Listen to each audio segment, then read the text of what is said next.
Yo, autant y a même donc ben mais si à me va ben café à valaji. Egbe fien ya nous de so comme ni ma fia me le moji. Aha. E ya menye me le no fia over me de ma ko confirm ni me fia me vai. Alo nu me gbo le moji vai. Icho GM pe nu dudu. Na mi be GM le me le gbogbo be. E kuma no dudu o me. Iwe be dudu pe jajira. Ko wa no popo wa poga. Bo mi amegbeto mi ava pefu echo igbo. Evedu ko pe nya gbo me le. Elle est Béni, elle est Togo, elle est Ghana, elle est Volta Region, elle est Vegbese, elle est Vegbe, et après il y a Glom, elle est là. Fifi la nuit, me m'a fait, ouais, ben m'a fait à couteau, il y a offert. Nemi a pas à couteau, mais ben mi a pas écoulé, mais là. Nemi fait à couteau, mais elle m'a pas écoulé, mais on l'a fait avec mi boumo, elle fait avec mi avazou. Là que mi anglais, mi avazou. Blodovio, na yovoe. Et nous sommes mais dit mafia fier mafia couteau et à box hier ni a no do vivi mais il y a des cailloux ni près ni au bois si on les dormir ta couteau dernier wa ma to ya me clock ko da de près susube ma fait ne mi akpo me be mi akpo e cool me no nye be mi fait me kpo cool me de ke ma na nya be mi do agba ne mi le je mo pe mi do ho e ke ma mi ava zu fupela we aha ta magade me.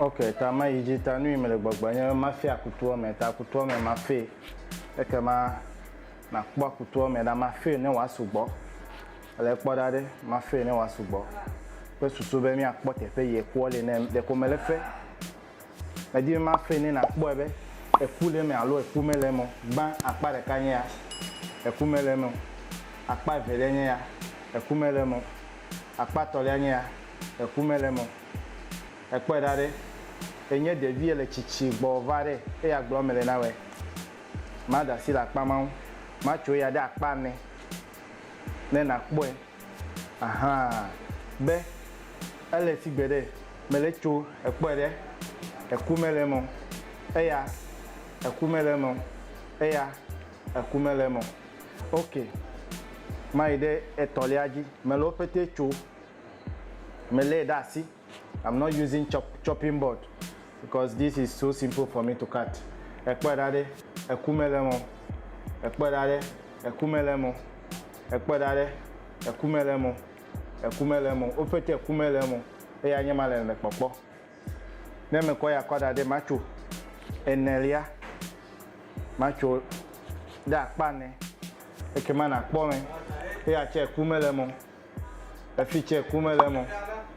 Akpa ache kumelemo suswenye ya ekumelemo ne kpomela wa kpo kumele ofete mo efete ejebe mi ale nkude mi afa nu dudu aha suswe ya ne metwe video de kema no mota madasi la kpama okay video ya freestyle ye ta mega denu menamo ta kuto me ya ma aha ela kuto me kpode e ya yema mele fesi gbe ko mele du kumele dodo le mo the pomele fe mele do life and color eh no joke eh no mele fe si gbe ko le do ame yo ne po vale yin do to we aha ni kulo le do ta je be no no unye na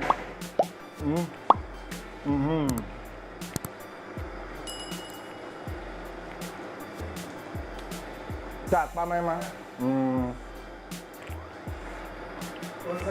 akutoya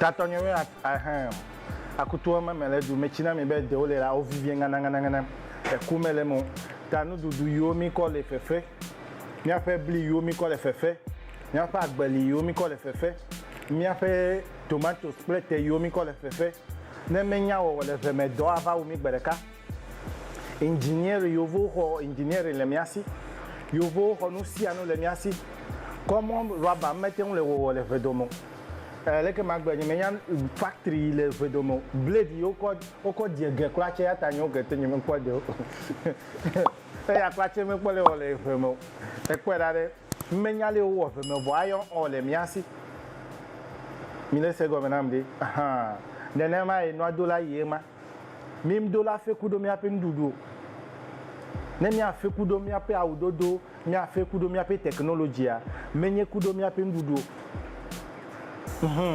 mi ape ndudu aye anya agbe le nana mi ye ntie mi la todo ke gbo e agbe alaso Vono mi so nu dudu so le fea e ke ma agbaye mi jadu la gbere. Mi di be mi la nye plovi plodovio na yovo au. Nu dudu de mega so fe o. Ya ko me di ma gbere ma. Aha. GM o fe dudu ade menyo. Apa yo le didinyo nye pe do vio de ha wa le apa do the video me nambo. Like I'm out inside one of our like my government. Nous doufé fuma me va les vidéos ya wala menyo private house yo kweda de ta pa ma ni me di ma fo nu subo die mo fe nu dudu amebe na mi ko le fefe agbe ati ko na mi le feme na mi ko mi afe nu dudu ko le fefe agbe ati ko na mi la gbe me ça fait de vie fait où tu vis o ma fia o le suku ho me be die mo de e wo ame vomi le du et ya ma po et ya la fille et ya les filles mais les popo les dudu ah et ya les filles mais les popo les dudu tomatoes a bien onion a bien nusiano a bien vo fetele e je be la me se ne no mi asi e je be dudu ne no ayin na mi ase agbene ne mi ase vivi na agbe ah ta me bia dagbe na me se me mega ngobo me be jagba ne na subscribe voilà na ma video ya pa me no vi be ameno vi chena se be na de le mi le yo be GM meje be no hwede mi ade du komo